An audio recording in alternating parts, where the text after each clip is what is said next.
listening to Life Matters with your host Langwan Leslie. And on today's episode, guys, we continue with marriage as a series we began in like 2 episodes back. Today, I get to answer a question from one of our fervent followers, viewers, and subscriber, Amy. Amy is, I'm just so grateful for you. I'm thankful to our viewers, subscribers, those who have followed us up to this moment. The people that are just joining us for the first time, you're highly welcome to this platform. Make sure to leave us your comments, like, share, and subscribe to our YouTube channel if you've not done so. And please don't forget to hit the notification bell so that whenever we do uploads, you will be immediately notified. So guys, I'm going to be answering Amy's question about marriage, and this is what she said. She said, how do you avoid falling in the wrong hands? I mean, how can you be able to dictate that somebody is not good for you initially before you get married? We all know the situation marriage is in the world right now. It's in total confusion. There's a lot happening.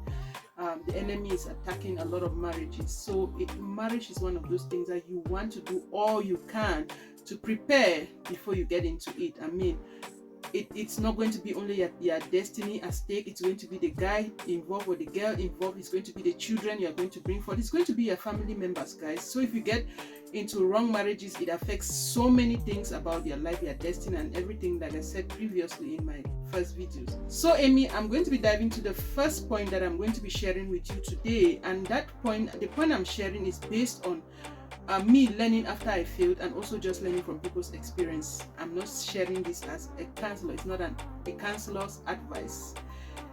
So with that said, the first point I think I wish somebody would consider is that if you are thinking of getting married and you want to dictate or quickly know who you are getting married to, is first of all for you to be prepared. Yes, you have to be prepared. If you ever think that you want to settle down, not everybody is going to get married at the end of the day. But if you are one of those people that have really like this, the marriage institution, and you feel like you want to settle down, then it should be something that you already know about. You know, even before you get to meet this person, you already know yourself. You already know what you want. You already work on yourself.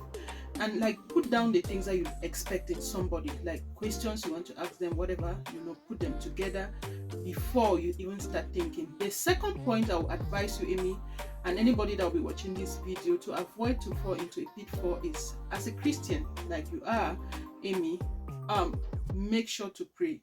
I mean, you can't pray enough when it comes to choosing a life partner. I mean, the word life partner is not by mistake. It's something that you're going to be with this person for life. Nobody gets into marriage. I didn't get into marriage expecting to be divorced someday. So nobody is wanting to get into marriage and be divorced someday. So if you are going to avoid being divorced, then you have to go back to the person who instituted marriage, and that is God, and you know him.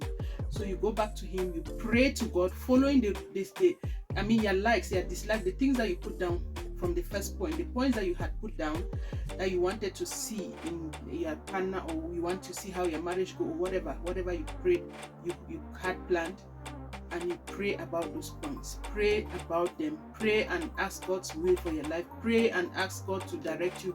Pray and ask him to give you wisdom. Pray and ask him to give you direction. Pray and ask him to take away anybody from your life that is going to bring you disaster when it comes to marriage. Anybody that is taking to that direction, which is not the best, but who is not the best choice. Okay, the third point I think I want to talk about is that when you then get to a point where you have met this person, what I'm going to be advising, or what I'm going to be sharing with you that I didn't do in my own case, and I think it was very necessary, is the fact that you have to ask questions about this person. I mean, ask from the person. Don't be shy to talk to that person. If the person cannot communicate, if the person cannot talk to you, the person cannot answer your question directly, that is already a red flag. That is already indicating to you that there is going to be communication issues in the marriage. That is already indicating to you that the person might be somebody that is secretive, will not want to tell you things that you need to really know. So ask direct questions and be frank about the answers. If you don't get them, repeatedly ask them. And then not only that, they ask from people who that person is. There's nobody that is an island, I think, and if somebody is an island, you don't want to be in their life, guys. I'm telling you the truth, because you want to be with people who, the more people are friendly, the more people are outgoing, is the same way they will treat you at home. But if you have somebody that is an island, I mean, when you get married to them, you become an island. They will make sure that they shift you away from anybody that can support you, anybody that can help you. So ask questions as much as you can. Don't be afraid to. The last point I want to talk about today is that you should give things time. Nobody should pressure you into getting married.